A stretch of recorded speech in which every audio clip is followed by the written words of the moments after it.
Xoş gördük əziz dinləyicilər. Körfəzdə kifayət qədər vəziyyətin isti olması barəsində əlbəttə ki, biz hər bir formada danışmışıq. İran və Amerika tərəfindən olan təhdidlər və bunların regiona verəcəyi bəlalardan çox danışmışıq. Amma bu günləri məhz İrana məxsus olan PUA-nın məhz Amerikanın Lincoln gəmisinə yaxınlaşması nəticəsində onun F-35 tərəfindən vurulduğunu gördük, şahid olduq və yaxud da Sepahın Amerika yük gəmisinə qarşı hər hansı bir hücumun şahidi olduq və bunun da qarşısı alındı. Amma bütün bunlarla bərabər ən vacib olan məsələlərdən biri də görüşlərdir. Bu görüşlər nəyə özündə ehtiva edir? Region kifayət qədər bir-birinə qarışıqdır.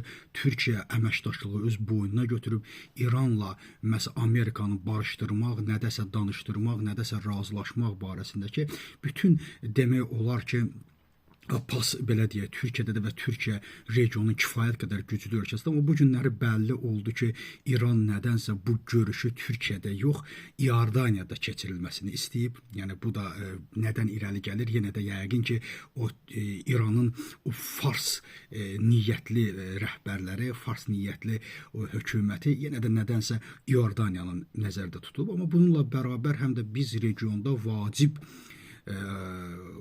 səfərlərin şahidi oluruq. Məsələn, Azərbaycan prezidenti Birləşmiş Ərəb Əmirliyinə səfər edir.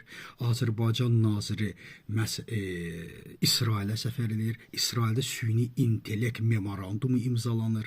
Azərbaycan prezidenti Birləşmiş Ərəb Əmirliyinə səfər edir və orada təlimə qoşulur və nəzərə almaq lazımdır ki, ərəb dünyası içərisində Birləşmiş Ərəb Əmirliyi digər ərəb ölkələrindən fərqlənir. Ona görə fərqlənir ki, bu günləri Birləşmiş Ərəb Əmirliyi Səudiyyə Ərəbistanı Qətərlə müəyyən mənada düşmən vəziyyətindədir desək yanılmarıq və Birləşmiş Ərəb Əmirliyi İsrailin müttəfiqidir və Azərbaycan da həm İsrail, həm də Birləşmiş Ərəb Əmirliyi ilə işləyir.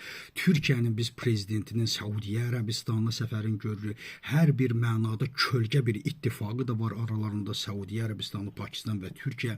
Biz bu ittifaqları da görürük. Əlbəttə, bütün bu vəziyyətdə biz regionda bir sülhün, regionda bir böyük bir çaxnaşmanın olmamasını istəyirik. Amma digər məsələdən də məsələn bu günləri İsrailin baş naziri bildirib ki, nəyin bahasına, İsrail səhv etmirəmsə baş naziri ya da müdafiə naziri bildirib ki, nəyin bahasına olursa olsun biz İranın ballistik raket istehsalının qarşısını alacaq. İstər o Amerika ilə olsun, istərsə də Amerika ilə olmasın. Yəni burada biz kifayət qədər də İsrailin Amerikanın müharibə salmasının şahidi oluruq. Müəyyən bu danışıqlarının yolunun kəsilməsini biz şahidi oluruq və yaxud da ki, İranın prezidenti Pezeşkiyan bildirir ki, biz dost ölkələrin təkidi ilə bəs bir masaya otururuq. Nəyin bahasına olursa olsun, məsələ bundan ibarətdir ki, bu barədə mən çox danışmışam, yenidən təkrar eləmək istəmirəm.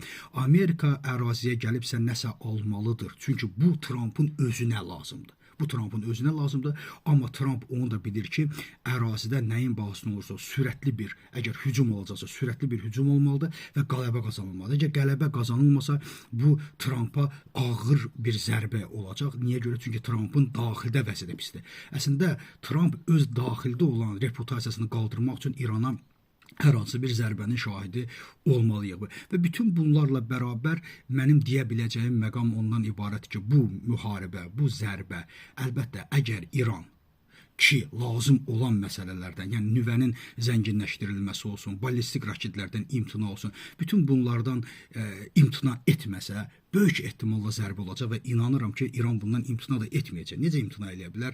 Əslində qalsa ballistik raketlər istehsal etmək İranın da öz arzusu və İranın da öz hüququdur. Sadəcə olaraq İran bir qəsbkar dövlət olduğuna görə, bir zülmkar dövlət olduğuna görə əlbəttə bunu istəmirlər. Çünki hər an öz qonşularını təhdid edir.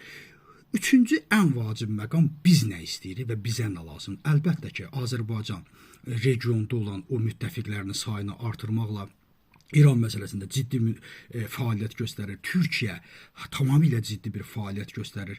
Türkiyənin regionda olan gücü kifayət qədərdir. Amma Azərbaycan istər İsraillə, istər Amerika ilə, istər Türkiyə ilə də əlaqələri elə bir səviyyəyə çatdırmalıdır ki, əgər İranda hər hansı bir vətəndaş Allah eləməsin, vətəndaş qırğını olduqda, vətəndaş müharibəsi olduqda nəyin bahasına olursa olsun Azərbaycan da Türkiyədə İrana müdaxil, İrana girməlidir. Orada olan bir neytral zonada məhz Hörmüz körfəzindən ta ki Azərbaycanın sərhədinə qədər olan ərazilərə girib müdaxilə etməlidir. Çünki gələcəkdə böyük bir 90 milyonluq İranın qaçqınlarının qabağını almaq və o ərazidə onları saxlamaq. Bu bizim üçün çox vacibdir. İndiki məqamda İranın parçalanması Azərbaycan xalqı olaraq bizə sərf etmir. İkinci, heç bunu İranda yaşayan Azərbaycanlılar da istəmir və Azərbaycanlılar bütün addımlarıyla bütün İranın onlara məxsus olduğunu fikirləşirlər və düşünürəm ki, haqlıdırlar. Çünki İran dövlətini və İran imperiyasını və bugünkü İran adı ilə fəaliyyət göstərən imperiyanı quran Azərbaycanlılardır və Azərbaycanlılar bütün İrana məhz iddia etdiklərini də tamamilə razıyam. 52 milyonluq Azərbaycan xalqı mən düşünürəm ki, bugünkü vəziyyətdə onların vəziyyəti güclənərsə, rejim çökərsə və bütün bu proseslər Pezeşkiyan kimi daha islahatçı birinin əlinə keçərsə, orada Azərbaycan faktoru da güclənər və gələcəkdə isə əgər federasiyaya çevrilərsə, biz böyük bir gücə sahib ola bilərik. Təşəkkürəm diqqətinizə.